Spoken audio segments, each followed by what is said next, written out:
So this is basically part two with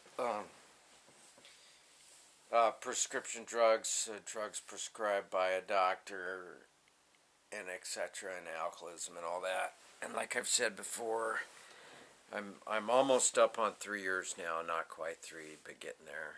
I live in a foreign country, not in the States. That doesn't have anything to do with anything. Anyway, so I was raised an alcoholic. I was adopted into my dad was a shrink, and he freaking had every drug under the sun at home, pharmacy jars, and I just grew up around pharmaceutical drugs quite a bit more than street drugs. Unlimited supplies of morphine and Quaaludes and Demerol and Percodan and frickin' Darvon and Percocet and Black Beauties and Methadone and Benzedrine. And the family PDR right in the living room. So I could look them up to see what I was going to take and how much and how I was going to take it. So I've been around drugs and alcohol for years, and I've combined them for years. And I'm lucky that I can put two words together. And street drugs and all that other different stuff. But basically I guess what kind of brought this up was I got a colonoscopy yesterday. That's where they go up you with a camera up your butt, and then they check out your colon, your intestines, and all that stuff for polyps and tumors and all that stuff. Luckily, it came out pretty good. But when I was taking a poop afterwards, I found this in the poop after the operation. That looks like the top part of a syringe to me. And I'm wondering how in the hell that ended up there. But that's not really on the topic. I guess I'll discuss that one later. I don't know. But anyways, so it's like they dope me up. It's like a common form of relapses. They give you pain pills, and then a lot of times people go back that would normally stay sober because they don't realize that the pain pills and the pain medication just trigger all of that stuff in your brain that makes you want to get loaded, that makes you want to get high. And frickin' the normal anesthetic dose that they gave me, it's a two-part thing, you know, they give you one and then they wait a few seconds and they give you the other part and then you go off in the la-la land. Frickin', I wasn't going out and I wanted more. I mean, once they started feeding me that stuff, baby was hungry, baby wanted more. I mean, I wanted to knock my ass out, and for some reason they wouldn't. But anyways, so being sober alcoholic or drug addict, if you get prescribed medications, you got to be really careful. There's 100,000 deaths a year for people taking prescription drugs as prescribed in the United States of America. Doctor taking it exactly to the letter by the T. There's probably even more than that. And then there's a lot of deaths, a lot of weird things that are actually people are on drugs. Pharmaceutical drugs where people are doped up, and there's all kinds of lawsuits and all this stuff about it. And I imagine that some of the pharmaceuticals actually do people good and they help people out and everything. You know, but like the colonoscopy probably wouldn't have been very enjoyable unless I wouldn't have had painkillers for it, you know, so it's understandable. But so they are necessary, but you really you got to use due caution, and it makes you really prone to a relapse. You can be in a good headspace and all that stuff, but it just triggers the stuff in your brain that wants you to continue to party, get loaded or get drunk. And I am basically an alcoholic. I've tried crystal meth, everything in the book, trust me, lots of it. And you know, alcohol was my thing, even though I grew up around, and it almost sounds like I kind of brag about it. I mean, I guess none is better than the other, but So one friend of mine that I knew for years, it was a good friend of mine, like what happened to Mark. I haven't talked to him for about 6 months. I was just kind of looking him up, say hello, what he's up to, and she's like, well, Mark's in a urn on the fireplace. And she said the doctors killed him. And I didn't doubt that, being raised by a shrink. My adopted father was a shrink. I had no doubt, so I had her look up the drug, what was on the jar and everything, and she said that the doctors switched medications on him, and he died that day. So he was taking a new drug that he doesn't normally take, and it killed him. And it was Seroquel, and I looked up lawsuits and everything, and so, they tried to put me on it in this country that I'm in right now, and I heard that name, and for some reason I just got a bad vibe. I think I kind of knew about Mark then, but it just reassociated it. It's a sad story. Mark is a sad story. He was a good friend of mine. He had a really freaking high IQ. He was in the 180s. He was a really smart guy. But I guess that doesn't have anything to do with alcohol, or drugs. Maybe it's that some people, I'm not saying I am, but some people that have a high IQs have so much extra brain power that just daily tasks and daily functioning in life, they can do totally blasted out of their mind and still function because they have so much extra brain power. But Mark was the loss. He was a good friend of mine. He was on TV shows with me. A few TV shows I can look at him and see him. Then this other friend of mine, I'll probably just do a separate show on dead friends that I know.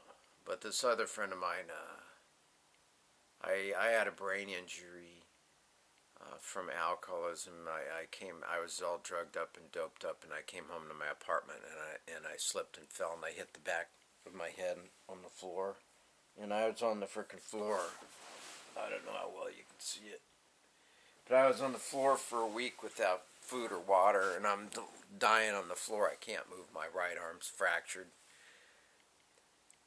My kidneys are shut down, and I'm going in and out of coma, and my head's split and hemorrhaging. I can't think, and I'm fucking dying on the floor. Anyways, 2 months later, I get out of the hospital, and I'm somewhat functional. I can barely walk. I still got loss in my right arm and everything, but there was this guy that had, I think he had like 8 years sober at the time, and he was with my ex-wife, and they were taking care of me. When I got out of the hospital, they were helping me to walk again. I had a special walker and everything, and he was a funny guy, and he was sober. And he was a really nice guy and all that.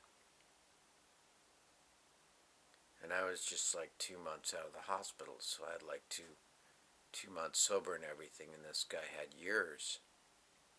And I had so much respect for him, and I didn't know how much longer I was going to live. Nobody really knew, and so I gave him I had an original second copy of the AA Big Book, an original second copy, and I gave it to him because I had that much faith that this guy would stay sober, and that he would do okay in life, and I was unsure about my stability, so I gave him my second edition Big Book.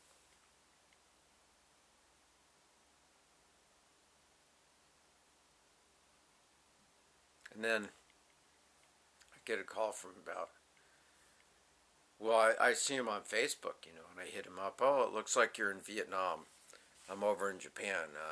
If you want to come over and visit me in Tokyo, anytime, you can come over. You're welcome, I told him I'm coming up on 3 years. I got almost 3 years. I'm like, you're welcome to come here and visit and say hello. you know, or maybe I can come to Japan, Ho Chi Minh, and visit. I mean, I can go to Vietnam and visit you, Ho Chi Minh. We're basically on the same time schedule and all that. And he told me he relapsed and he was back drinking again. And he was suicidal. And that was after 9 years, you know, or I don't know how much time he had before he actually went out. And he, like Mark, he had a really freaking high IQ. He was a high level, he sold pharmaceutical drugs for pharmaceutical companies. He would go meet doctors and wine and dine them and sell pharmaceutical drugs. And he was up in the $200,000 a year range. He made good money. And he was smart, but he relapsed. I don't know what happened.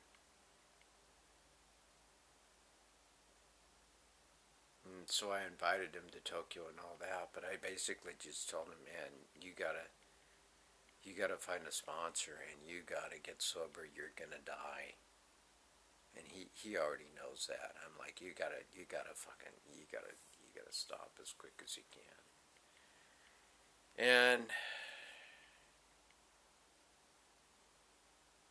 I didn't talk to him for about 2 months after that, and then on my Facebook, my ex is trying to get a hold of me. Brian's dead.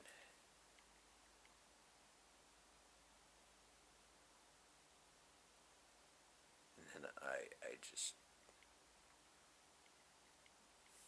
felt really, really freaking guilty.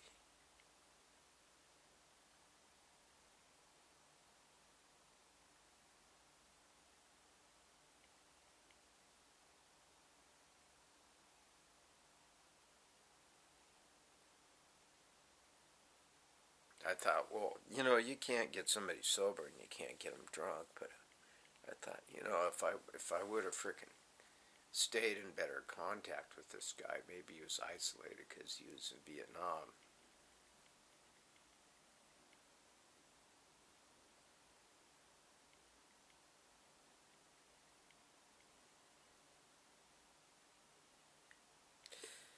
But on the drug thing, where the guilt came in was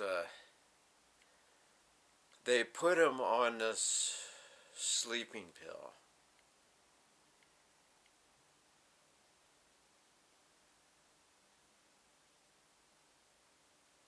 And it wasn't your normal diazepam that they give you for DTs and all that stuff. It was...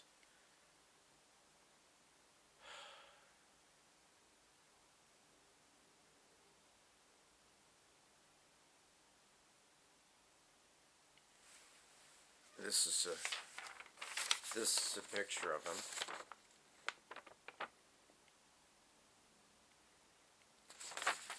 And then this is his fiance. Here.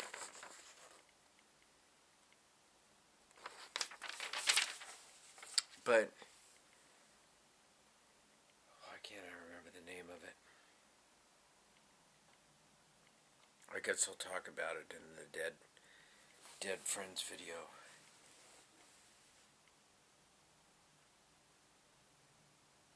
But they put him on one of these new sleeping pills and everything that where you walk and talk in your sleep and you're not aware of everything you did, and I'm pretty sure that is what, I mean, being an alcoholic ultimately is what kills you and everything.